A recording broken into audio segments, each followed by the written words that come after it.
With the Hungarian Grand Prix being a little under a week away, Aston Martin have utilised their final filming day to test out their next round of upgrades for the AMR24.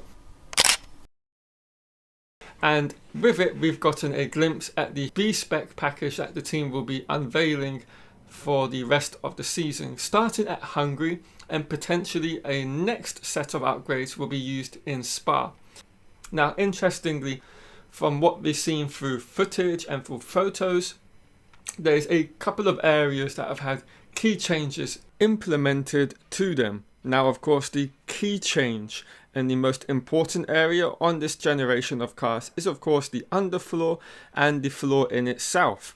Now, this is where the bulk of the upgrades that we can see have taken place, and it begins with the roof of the floor. And this is what the engineers like to talk about in terms of where the Venturi tunnel openings are, and this is the part of the floor which sits just in front of the side pods on a Formula One vehicle.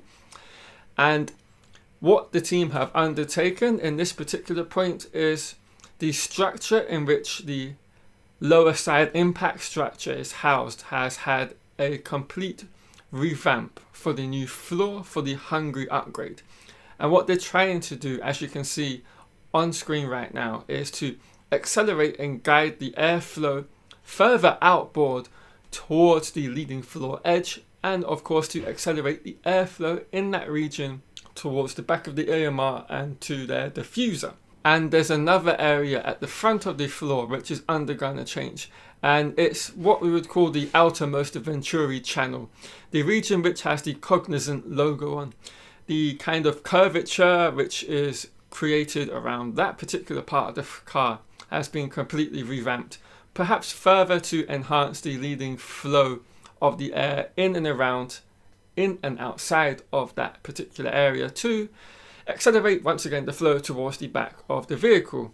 And of course, while we can see all the changes which have happened above the surface, the underfloor has not been shown to us and most likely won't be. But I'm adamant there's going to have been changes to that particular area of the floor because, of course, most importantly, over 70% of the aerodynamic load is, created through the floor and the underfloor, which is, of course, housing all the Venturi tunnels.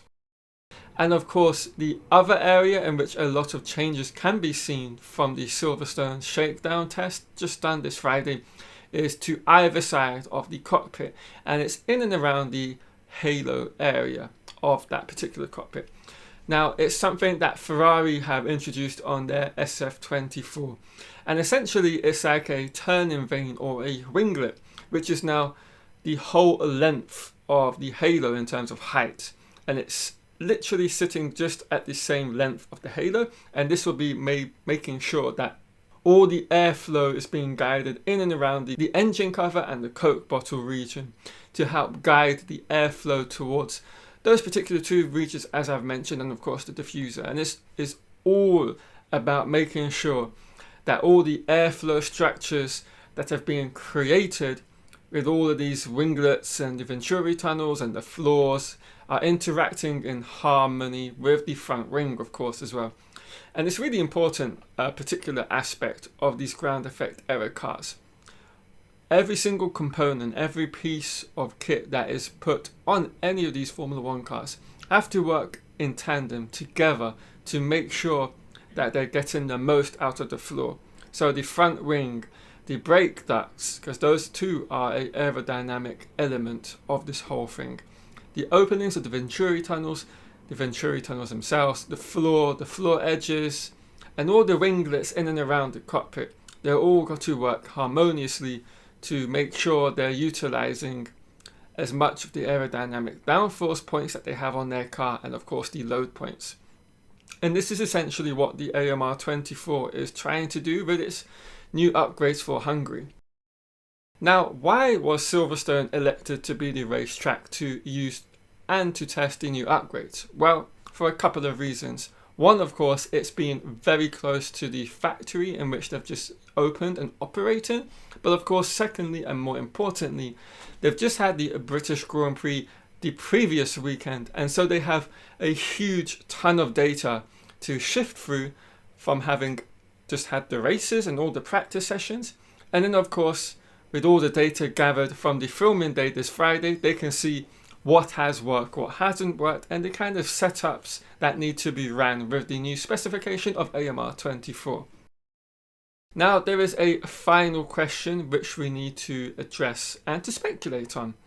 Is everything we've seen put on the AMR24 for the Silverstone testing day this past Friday the complete upgrade package? Or have they left a few other package parts off of the car and maybe we'll be introducing it later down the line? Now this is a question I can't answer and none of you can, but we can speculate on it of course as well. So let me know in the comments down below whether you think this is the whole AMR24 package for Hungary, or whether come this Friday we're going to be seeing a whole other heap of visible changes on the car. I kind of fall into the place of this is everything we're going to see, because why utilize a filming day to test upgrades and not put everything on the car? Well, there would be only one reason you would do that, and it's because you haven't had the time to manufacture all of the parts in time for the shakedown, or the filming day if you want to call it that, last Friday at Silverstone. And this could mean we could be seeing the kind of second phase of this upgrade package being introduced at Spa if it's not ready in time for Hungary. So it's going to be really interesting to see whether there's new parts on the AMR24 that we haven't seen here during the Silverstone shakedown day this Friday, or whether they do potentially appear on the car in 2 weeks' time at Spa. We'll just have to wait and see how this all unfolds. Alright guys, that's the video. Hope you've all enjoyed it. If you have, leave a like, subscribe if you're new, and turn on notifications. And I will catch you all later in the week with another Formula 1 video.